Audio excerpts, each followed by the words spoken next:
Love through prism के episode number 16 में आपका स्वागत है। एपिसोड को पूरा एंजॉय करने के लिए प्लीज आप पीछे वाले एपिसोड देख लें, तभी मजा आएगा। चलिए फिर स्टार्ट करते हैं। हम सिन को देखते हैं जिसके हाथ में एक टेलीग्राम से आया हुआ लेटर होता है। जापान की गवर्नमेंट की तरफ से सिन के पास ये लेटर आया होता है जिसमें लिखा होता है कि उसे जल्द से जल्द वापस आना है। सिन के साइड में किट खड़ा होता है, वो उसके सामने ही बोल रहा होता है, इस लेटर को पढ़कर मैं बहुत ज्यादा चौंक गया था।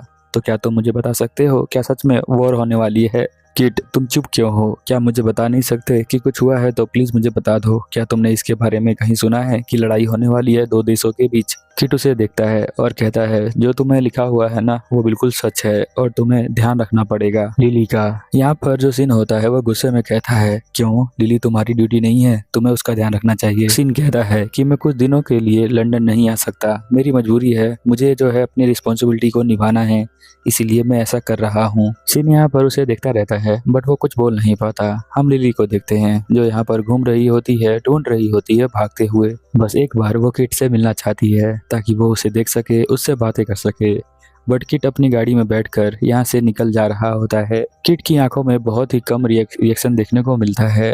वो बहुत ही अजीब तरीके से बिहेव कर रहा होता है, ना तो वो खुश होता है और ना बहुत ज्यादा एंजॉय कर रहा होता है। लिली बेचारी पूरे एकेडमी में ढूंढती रहती है किट को, बट किट उसे नहीं मिलता क्योंकि किट गाड़ी के अंदर होता है और वो अपने घर जा रहा होता है वापस। लिली ने जो प्रॉमिस किया था वो उसके बारे में सोचती है कि हम दोनों ने प्रॉमिस किया था कि जब भी तुम आओगे तो मुझसे जरूर मिलोगे, बट तुम मुझसे मिले बिना ही चले गए। कहाँ हो तुम किट? वो बहुत ज्यादा दुखी हो जाती है और दुखी होकर घर पे जाती है तो उसकी यहाँ पर जो मकान मालकिन है वो उसे बताती है कि तुम्हारा एक लेटर आया हुआ है जो मैंने वहाँ पर रखा हुआ है, तुम जाकर देख सकती हो। जब वो लेटर देखती है उसमें लिखा होता है, लिली तुम जल्दी घर आ जाओ। ये लेटर जो पढ़कर वो बहुत तेज चिल्लाती है और सोचती है कि ये यहाँ पर क्या हो रहा है। उसे कुछ समझ नहीं आता। वो भागती हुई जाती है सिन के पास। वो बहुत तेज चिल्लाती है, सिन तुम कहाँ हो? सिन तुम कहाँ हो? जल्दी मुझे मिलना है, इसके बारे में मुझे बताओ। फिर वो दोनों जाकर बैठ जाते हैं एक जगह पर जहाँ पर सिन बताता है कि ये लेटर गवर्नमेंट की तरफ से आया है, हमें जो है वापस जाना पड़ेगा। गवर्नमेंट ही सारे खर्चे उठाती है हमारे पढ़ने के, इसलिए हम कुछ ज्यादा नहीं कर सकते हैं। बस मुझे गवर्नमेंट का ऑर्डर मानकर हम दोनों को ही वापस चलना पड़ेगा।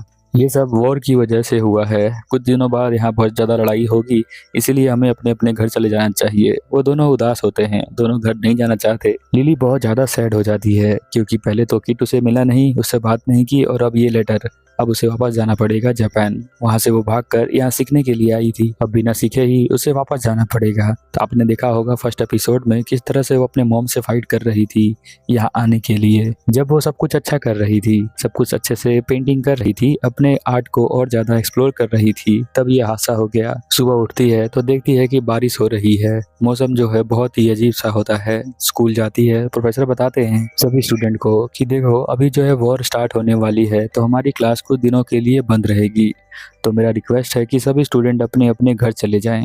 कुछ दिनों के लिए हम पेंटिंग नहीं करेंगे, बट आप घर पे भी पेंटिंग कर सकते हैं। अभी का समय थोड़ा खराब चल रहा है, इसलिए मैं बच्चों को रिस्क में नहीं डाल सकता हूँ।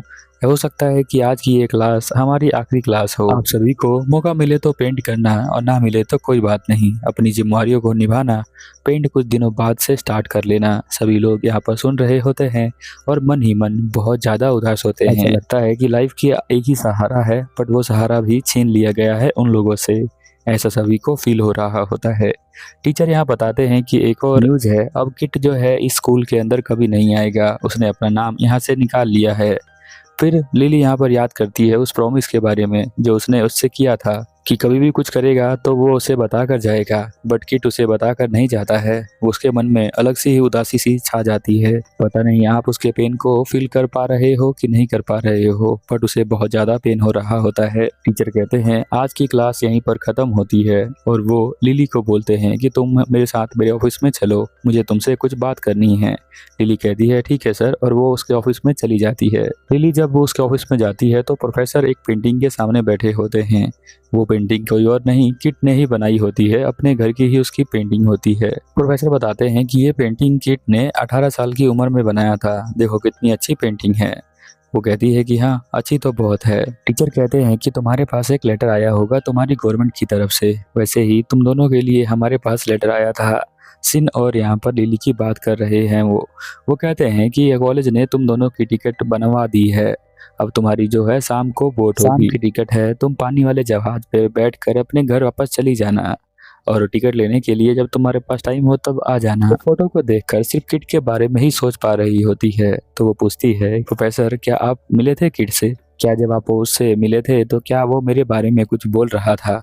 क्योंकि जब से मैंने देखा है उसकी वो आखिरी पेंटिंग, तो उसे मेरी बहुत ज़्यादा याद आ रही है और मुझे बहुत ज़्यादा याद आ रही है, तो मैं उससे मिलना चाहती हूँ बट मैं मिल नहीं पा रही हूँ। प्रोफेसर कहते हैं कि किट जो है कभी भी उस तरह की पेंटिंग नहीं बनाता, जनरली वो नेचर की पेंटिंग बनाता है, किसी इंसान की नहीं बनाता। पहली बार उस लड़की वाली पेंटिंग को देखकर मुझे भी बहुत अजीब लगा था, बट वो पेंटिंग जो थी उसमें जो लड़की है वो कोई और नहीं, तुम ही हो वो लड़की। तुम ही एक पहली इंसान हो जिसकी वजह से यहाँ पर किट जो है वो चेंज हुआ, इसलिए तुम्हारी पेंटिंग उसने बनाया। लिली, तुमने जो है किट की लाइफ को चेंज किया है और किट जो है अभी बहुत ही अच्छा हो गया है और वो अपने चीजों पर ध्यान दे रहा है। बट आप दिल की फीलिंग लिली की जानते ही हो, जब तक वो उससे जाकर नहीं मिलेगी और उस पर गुस्सा नहीं करेगी, जब तक वो शांत नहीं होगी, वो यहाँ पर रोना स्टार्ट कर देती है क्योंकि बहुत ज़्यादा दर्द की वजह से अब उसका रोना निकल जाता है। प्रोफेसर एक बिल्डिंग के बारे में बताते हैं कि एक बिल्डिंग हमारे एकेडमी के उस साइड पर है, जहाँ पर तुम जाओगी तो देखोगी कि एक पेंटिंग बनी हुई है वॉल के ऊपर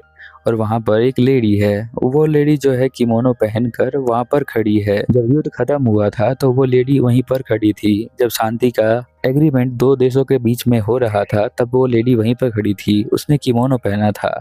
वो लड़की बिल्कुल तुम्हारी तरह ही दिखती है। रोते हुए बोलती है, मैं ऐसा बिल्कुल भी फील नहीं करती हूँ प्रोफेसर। प्रोफेसर कहते हैं, कोई बात नहीं, तुम जाओ और यहाँ पर किट से बात कर लो। वो जो है इसी बिल्डिंग के अंदर तुम्हारा वेट कर रहा होगा। तुम्हारे पास ज़्यादा टाइम नहीं है, तो मुझे लगता है कि तुम्हें बहुत जल्दी जाना चाहिए उससे मिलने के लिए। और तुम अपने दिल की सुनो अभी के लिए, तुम अपने दिल के बताए गए बातों को फॉलो करो, तुम जो हो जरूर अपने मंजिल तक पहुंच जाओगी। फिर हम देखते हैं लिली चौंक जाती है और कहती है कि ठीक है, मैं अभी यहाँ से जाती हूँ। और लिली जल्दी से खड़ी हो जाती है, प्रोफेसर को कहती है कि थैंक यू प्रोफेसर मेरी हेल्प करने के लिए, मैं आपसे बाद में मिलती हूँ। वो चली जाती है भागकर। यहाँ पर प्रोफेसर कहता है कि जल्दी जाओ वरना तुम्हारी डेस्टिनी तुमसे दूर चली जाएगी, वो वेट कर रही है तुम्हारा। लिली कुछ ही देर बाद उस बिल्डिंग में पहुंचती है। वो बिल्डिंग बहुत ज़्यादा बड़ी होती है, जैसा प्रोफेसर ने बताया था वो सारी पेंटिंग वहीं पर बनी होती है। वो सभी पेंटिंग्स को देख रही होती है, बट वो बहुत तेज तेज भाग कर आई होती है। वो सांस भी पूरा नहीं ले पाती है क्योंकि उसे किट से बहुत सारी चीजें पूछनी थी, इसी वजह से वो तेज तेज भाग रही होती है। जब वो पहुंचती है तो कहती है कि ये बिल्डिंग बहुत अच्छी है। रास्ते में भागते हुए सोचती है कि ब्राउन ने मुझे कहा था कि मैं जो हूँ और किट दोनों एक दूसरे को लाइक करते हैं, पर मैंने मना कर दिया था। तो उसने कहा था कि अगर तुम लाइक करती भी हो और ना बताओ तो किसी फायदा का काम नहीं है। पर लिली चाहती है कि इस बार वो अपने दिल की फीलिंग यहाँ पर किड को बताएगी, इसीलिए वो बहुत तेज भाग रही होती है। वो मौका उसके पास आखिरी मौका होता है बताने का। कुछ ही देर बाद वो कॉलेज की बिल्डिंग के बाहर खड़ी होती है, उसी बिल्डिंग के अंदर जहाँ प्रोफेसर ने कहा था कि इस चर्च के अंदर ही वो मिलेंगे तुम्हें। जैसे जैसे वो अंदर जा रही होती है उसकी हार्ट बीट बहुत तेज तेज धड़क रही होती है। वो चारों तरफ ढूंढ रही होती है किट को। वो विंडो की तरफ देखती है और विंडो के ठीक नीचे यहाँ पर किट बैठा होता है। पीछे से उसके बालों को देखकर समझ जाती है कि यही किट है। वो शर्माती है हल्का सा और फिर जल्दी से जाती है और उसके बिल्कुल साइड में जाकर बैठ जाती है। किट का फेस रिएक्शन अभी भी वैसा का वैसा ही है, ना ज़्यादा खुश ना ज़्यादा यहाँ पर इंजॉय करने वाला। वो लगता है बिल्कुल सीरियस जैसा। लिली कहती है कि मैं तुमसे बहुत ज़्यादा गुस्सा हूँ, तुम्हें ये सब नहीं करना चाहिए। तुम्हें याद है ना कि हमने बीच के ऊपर एक प्रॉमिस किया था कि जो भी तुम करोगे वो मुझे बता के करोगे। बहुत तेज चिल्लाती है, वो कान बंद कर लेता है। वो कहती है कि तुमने प्रॉमिस किया था कि तुम जो हो सब कुछ बता कर जाओगे, बट तुम ये सब कैसे कर सकते हो मेरे साथ? अगर तुमने मुझे प्रॉमिस किया था तो नहीं बताओगे? बट किट उसके सवालों का जवाब नहीं दे रहा होता है, जिसकी वजह से वो और ज्यादा हर्ट हो रही होती है। यहाँ पर लिली को गुस्सा आ रहा होता है। किट यहाँ बोलता है कि मैं अब पेंटिंग नहीं करना चाहता, जिसके लिए मैं पेंटिंग करना चाहता था वो मोटिव खत्म हो गया है। अब मुझे अपने ड्यूटी के ऊपर कंसंट्रेट करना पड़ेगा, यानी मुझे अपने रिस्पॉन्सिबिलिटी पे ध्यान देना पड़ेगा। वो कहती है कि नहीं, तुम ऐसा नहीं कर सकते हो, तुम पेंटिंग करने में बहुत अच्छे हो, तुम इस तरह से इसे नहीं छोड़ सकते हो। बट वो कुछ भी बोल नहीं रहा होता है किट। तो यहाँ पर उसका रोना निकल जाता है, वो रोने लग जाती है। कहती है कि तुम ऐसा नहीं कर सकते, तुम्हारे दोस्त हैं, पीटर है, जोफ्री है, ब्राउन है, मैं हूँ। तुमने हमें इतना लायक नहीं समझा कि तुम हमें पहले बता लो, हमें कुछ बता दो अपने दिल की फीलिंग, तब जाके ये फैसला लो कि तुम जो हो पेंटिंग छोड़ने वाले हो। तुम सारे डिसीजन अपने आप से नहीं ले सकते हो क्योंकि तुम एक दोस्त के एनवायरनमेंट में रहते हो जहाँ तुम्हें बताना पड़ेगा। ऐसे तुम नहीं कह सकते कि मैं गिव अप कर रहा हूँ। बताओ ना, मुझे जानना है कि तुम गिव अप क्यों कर रहे हो, क्या रीजन है। वो कहता है मुझे ड्यूटीज हैं। तो बोलती है किस तरह की ड्यूटीज है तुम्हारी। तो बोलता है कि तुम समझ नहीं पाओगी। तो वो गुस्सा हो जाती है, खड़ी होती है, रोते हुए कहती है तुम्हें क्या लगता है कि मुझे पता नहीं है। मैं जो हूँ एक छोटे से फैमिली से बिलोंग करती हूँ जहाँ मेरी मम्मी जो है बुटीक चलाती है, किमोनो ड्रेस बनाती है। उनसे मैं फाइट करके इतनी दूर यहाँ पर आई हूँ। आखिर किस लिए मैं इतनी दूर यहाँ पर इंग्लैंड के अंदर आई हूँ? सिर्फ इसीलिए कि मैं पेंटिंग के अंदर और ज्यादा बेटर हो जाऊँ। मैंने जब तुम्हें पहली बार देखा था पेंटिंग करते हुए, और तुमने ही मुझे सिखाया कि पेंटिंग करते हुए किस तरह से एंजॉय करना चाहिए। और आज जब मैं पेंटिंग करना सीख गई हूँ तो तुम मुझे छोड़कर यहाँ से अकेले जा रहे हो। अगर तुम्हें यही सब करना था तो तुम आए ही क्यों? चले जाओ यहाँ से, चले जाओ। और वो बहुत तेज रो रही होती है, रोते हुए बोलती है कि तुम कौन होते हो मेरे फीलिंग्स को हर्ट करने वाले? तुम मेरे फीलिंग के साथ छेड़छाड़ कर रहे हो। तुम मेरे साथ ऐसा नहीं कर सकते। तुम मेरे फीलिंग को नहीं समझ पा रहे हो। चले जाओ यहाँ से, मुझे तुमने से कोई भी बात नहीं करनी है।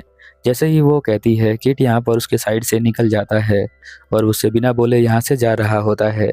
तभी लिली को रियलाइज होता है कि उसे तो कुछ और बोलना था बट उसने कुछ और बोल दिया। एक्चुअल में लिली जो है बहुत ज़्यादा सैड थी और सैडनेस की जो फीलिंग थी वो कुछ ज़्यादा ही हो गई थी, जिसकी वजह से उसने रोना शुरू कर दिया। और किट के मुंह से ऐसा जवाब सुनकर उसे गुस्सा आ गया और गुस्से में उसने उसे जाने के लिए बोल दिया। लिली की फीलिंग यहाँ पर बिल्कुल सही है। लिली ने जो भी बोला उसमें उसकी कोई भी गलती नहीं है, बट किट ने ऐसा क्यों किया? अगर आपको जानना है तो प्लीज वीडियो को लाइक करें, दोस्तों के साथ शेयर करें। मुझे आप इंस्टाग्राम पे फॉलो कर सकते हैं और इसका नेक्स्ट एपिसोड जरूर आपके पास आएगा। बेल आइकन को दबा लेना, नोटिफिकेशन आ जाए।